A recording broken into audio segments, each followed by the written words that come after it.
kali ini. Seiji Kaneko. Wow, dan bola kali ini direbut. Kita lihat sebuah peluang didapatkan oleh Gary Setia. Mario Costas. Masih mudah saja ditangkap oleh Joy Sorongan. Ya, ada miskomunikasi di lini belakang dari Persela Lamongan. Seiji Kaneko dan Hamka Hamzah serta tentunya Pierre Janka yang tidak terlalu Coba dibangun oleh para pemain dari Mitra Kukar melalui Nemanja Bridge. Pelanggaran tadi dilakukan oleh Jimmy Suparno terhadap Nemanja Bridge.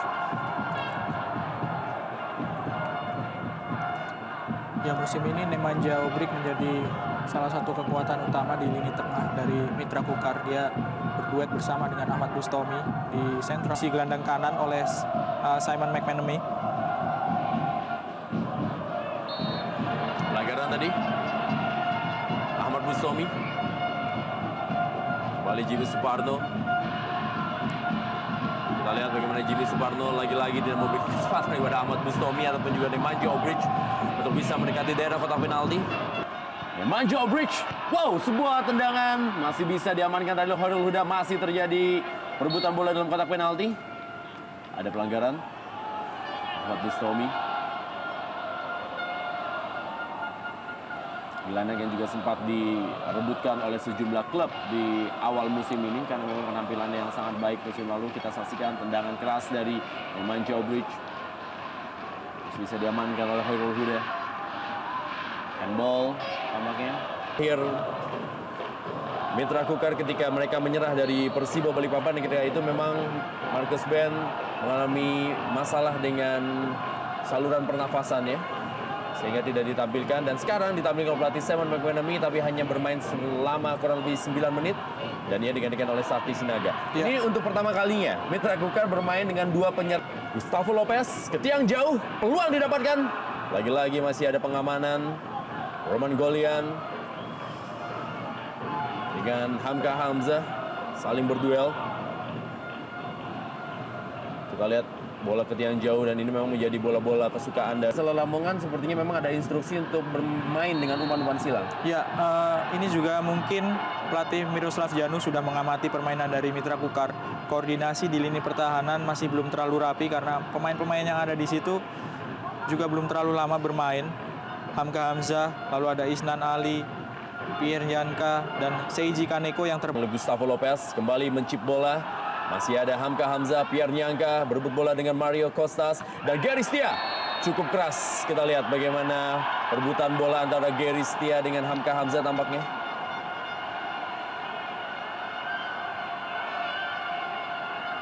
Oh, ternyata dengan Seiji Kaneko. Ya, pemain asal Jepang berusia 31 tahun yang sebelumnya bermain untuk Tampines Rovers di Liga Singapura. Ya, berusaha melakukan blocking dengan cara yang kaki ya. Ya, cara yang cukup berbahaya kepada Gary Setia di Nugraha. Sampai mengambil tendangan bebas dan ternyata adalah Gustavo Lopez dan berada di samping kiri dari gawang Joy Sorongan. Ya, sangat-sangat berbahaya dan intensitas serangan dari para pemain Persela di 15 menit babak pertama ini lebih sering dibandingkan tuan rumah.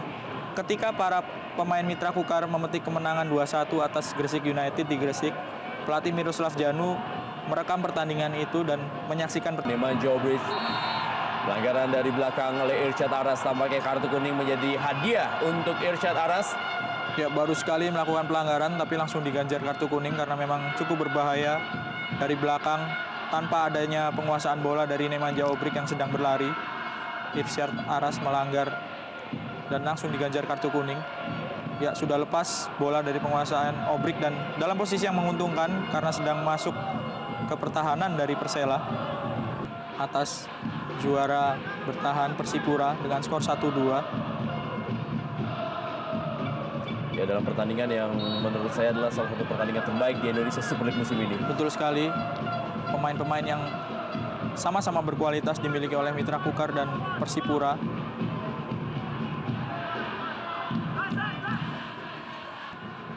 Pelan saja Nemanja Bridge. Bali Nemanja Bridge.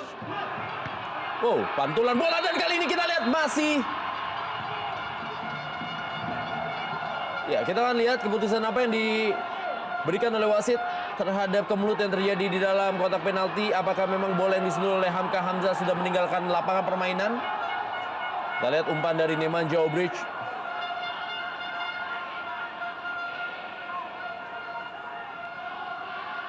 Ya, dari sudut ini mungkin kita bisa menilai sudah keluar atau belum bola.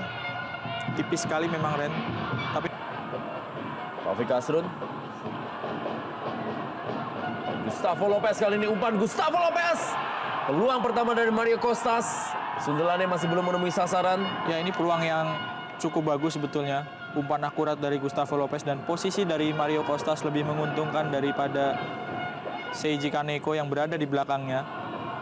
Sayang sekali tidak bisa maksimal sundulan dari Mario Kostas. Lamongan, Isnan Ali kali ini, umpan silang Isnan Ali.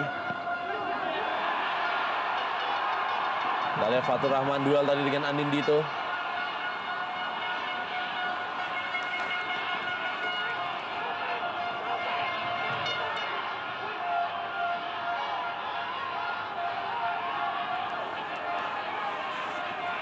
Ya, kita lihat perebutan bola antar. Cukup berbahaya memang lemparan ke dalam dari Seiji Kaneko. Dan peluang kali ini, peluang emas Arif Siono digagalkan oleh tiang gawang. Sebuah bola liar yang tidak bisa dimanfaatkan secara maksimal oleh Arif Suyono. Kita lihat, tidak mengira kelihatannya Arif Suyono bahwa bola akan jatuh ke hadapannya dan sayang sekali tendangan yang tidak terlalu telak.